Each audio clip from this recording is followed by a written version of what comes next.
माझ्या नातवाच्या मताला मी कवडीचीही किंमत देत नाही, ते इमॅच्युअर आहेत, हे विधान केलं होतं शरद पवारांनी. पार्थ पवार यांनी सुशांत सिंह राजपूत मृत्यू प्रकरणात केलेली सीबीआय चौकशीची मागणी आणि श्रीराम मंदिराबद्दल केलेलं विधान या संदर्भातून शरद पवारांनी हे विधान केलं आणि त्याची बरीच चर्चा झाली. याआधी 2019 मध्ये अजित पवारांनी पार्थ पवारांना लोकसभेची उमेदवारी द्यायचा आग्रह केला, तेव्हा शरद पवारांनी एका घरातले 3 उमेदवार नको म्हणून आपण माघार घेतल्याचं सांगितलं खरं, पण त्यांचा पार्थ पवारांना उमेदवारी द्यायला विरोध होता याचीही चर्चा झाली. थोडक्यात 6-7 वर्षांपूर्वी पार्थ पवार नौखे होते, त्यांना किती पुढे आणायचं याची सूत्र ज्येष्ठ असणाऱ्या शरद पवारांच्या हातात होती. शरद पवार किंगमेकर, कोण किती पुढे जाणार, कोण राज्यसभेवर जाणार, त्याला किती मतं पडणार हे ठरवणारे किंगमेकर.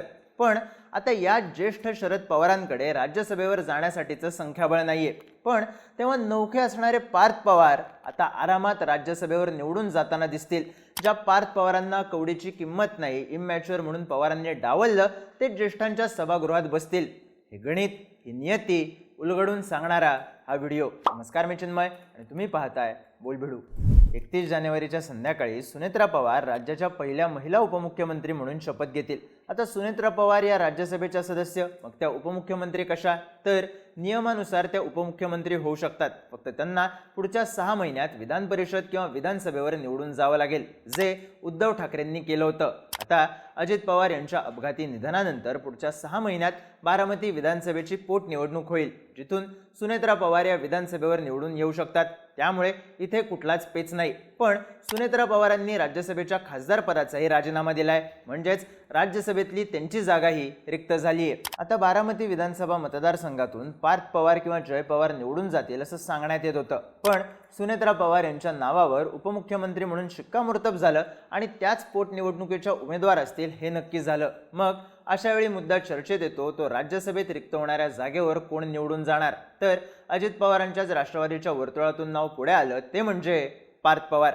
2019च्या लोकसभेला अजित पवारांनी पार्थ पवारांना मावळ लोकसभा मतदारसंघातून निवडणुकीला उभं केलं होतं. या निवडणुकीत पार्थ पवारांचा पराभव झाला, पण अजित पवारांच्या कुटुंबातली व्यक्ती पहिल्यांदा निवडणुकीच्या राजकारणात आली. तेव्हा शरद पवारांचा पार्थ पवारांना उमेदवारी द्यायला विरोध होता, अशी बरीच चर्चा झाली. त्यात पार्थ पवारांचा पराभव झाल्यानं त्यांच्या राजकीय महत्त्वाकांक्षांना ब्रेक बसला. त्यानंतर सुनेत्रा पवार यांचाही बारामती लोकसभेतून पराभव झाला.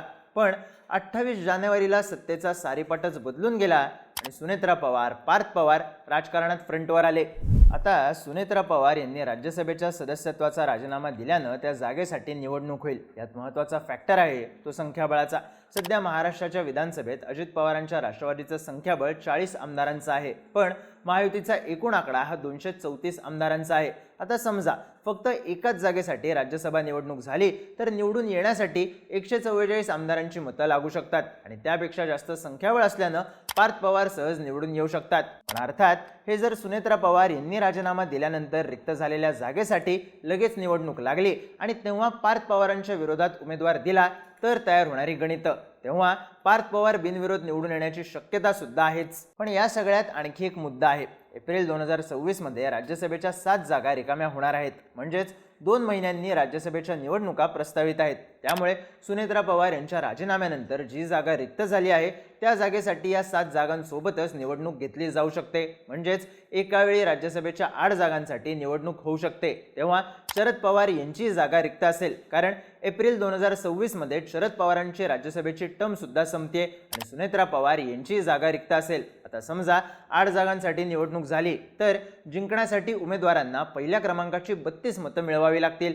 महायुतीच्या संख्याबळाचा आकडा 234 आहे, त्यामुळे महायुतीचे 7 उमेदवार सहज निवडून येऊ शकतात. तर महाविकास आघाडीचं 49 आमदारांचं संख्याबळ बघता त्यांचा सहजपणे एकच उमेदवार निवडून येऊ शकतो.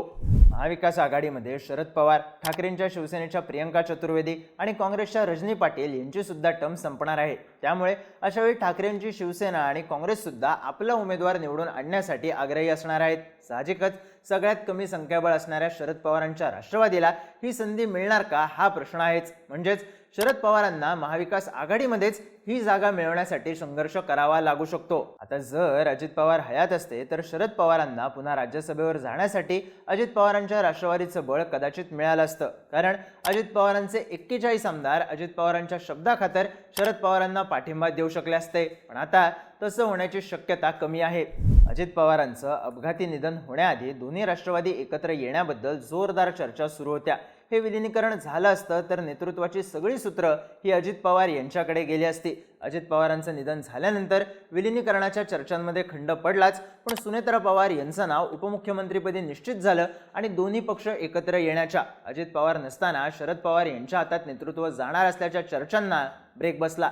पक्ष आणि नेतृत्व शरद पवार आणि पर्यायाने सुप्रिया सुळे यांच्याकडे जाऊ नये म्हणूनच तातडीने सुनेत्रा पवार यांचं नाव पुढे करण्यात आलं आणि सुनेत्रा पवार यांनीही होकार देत सूत्र आपल्या हातात घेतली, अशी ही चर्चा झाली। आता अशा वेळी जर संख्याबळ नसल्यानं शरद पवार केंद्रीय वर्तुळाच्या बाहेर पडत असतील तर त्यांनी निवडणूक लढवली तरी सुद्धा मवियाचं संख्याबळ आपल्याकडे वळवून घेण्याचे प्रयत्न महायुती हमखास करेल। सोबतच मवियातले पक्ष आपापल्या नेत्यांना निवडून आणण्यासाठी आग्रही असणार आहेत। त्यामुळे उमेदवारी निश्चित करण्यापासून निवडून येण्याचं गणित लावेपर्यंत ज्येष्ठ असलेल्या शरद पवारांना जुळवाजुळव करावी लागेल। तर एकट्या राष्ट्रवादीचा आकडा आणि महायुतीचं बळ हे बघता पार्थ पवार मात्र आरामात ज्येष्ठांच्या सभागृहात म्हणजेच राज्यसभेवर निवडून जाताना दिसतील। 2019च्या लोकसभेत एकाच घरातले 3 उमेदवार नको म्हणून आपण माघार घेत आहोत असं म्हणत शरद पवारांनी माढ्यातून लोकसभा निवडणूक लढवली नव्हती, तेव्हा त्यांचा पार्थ पवारांच्या उमेदवारीला असलेला विरोध लपून राहिला नव्हता। पण आता नियतीने सत्तेचा सारीपाट बदललेला आहे। नौखे म्हणून डावलले ते पार्थ पवार राज्यसभेवर आरामात निवडून जाताना दिसू शकतील, तर शरद पवारांकडे संख्याबळ नसल्याची परिस्थिती आहे। लोकांना राज्यसभेवर निवडून आणणाऱ्या शरद पवारांच्या हातून डाव निसटताना दिसतोय तो असा। तुम्हाला काय वाटतं? पार्थ पवार राज्यसभेवर निवडून जातील का? शरद पवारांची टर्म एप्रिलमध्ये संपल्यावर ते पुन्हा राज्यसभेवर जाण्यासाठी प्रयत्न करतील का? तुमची मतं आणि प्रतिक्रिया कमेंट करून नक्की सांगा आणि माहितीपूर्ण व्हिडिओज पाहण्यासाठी बोलबिडूच्या YouTube चॅनलला सबस्क्राईब करायला विसरू नका।